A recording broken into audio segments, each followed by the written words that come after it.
بھارتی ریاست گجرات میں موسلادھار بارشوں کے باعث حادثات میں 18 افراد ہلاک ہو گئے۔ عالمی خبررساں ادارے AFP نے گجرات کے ریاستی حکام کے حوالے سے رپورٹ کیا ہے کہ گجرات کے بعض حصوں میں پیر سے موسلادھار بارشیں جاری ہیں۔ ریاستی ریلیف کمشنر آلوک کمار پانڈے نے بتایا کہ 18 ہلاکتیں طوفان، آسمانی بجلی گرنے اور خراب موسم کی وجہ سے عمارتوں کے گرنے کے باعث ہوئیں۔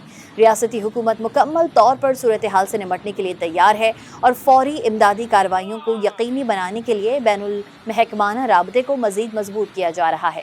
ریاست کے جنوبی علاقوں میں لوگوں کی مدد کے لیے ڈیزاسٹر رسپانس ٹیمز تعینات کر دی گئی ہیں، جہاں مزید شدید مانسون بارشوں کی پیش گوئی ہے۔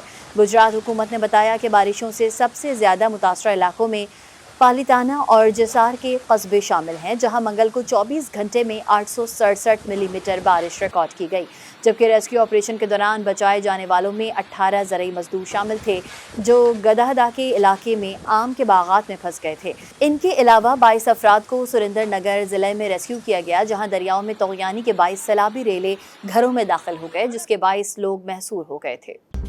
مزید نیوز اپ ڈیٹس اور ڈیجیٹل سٹوریز کے لیے سبسکرائب کریں ڈان نیوز پاکستان۔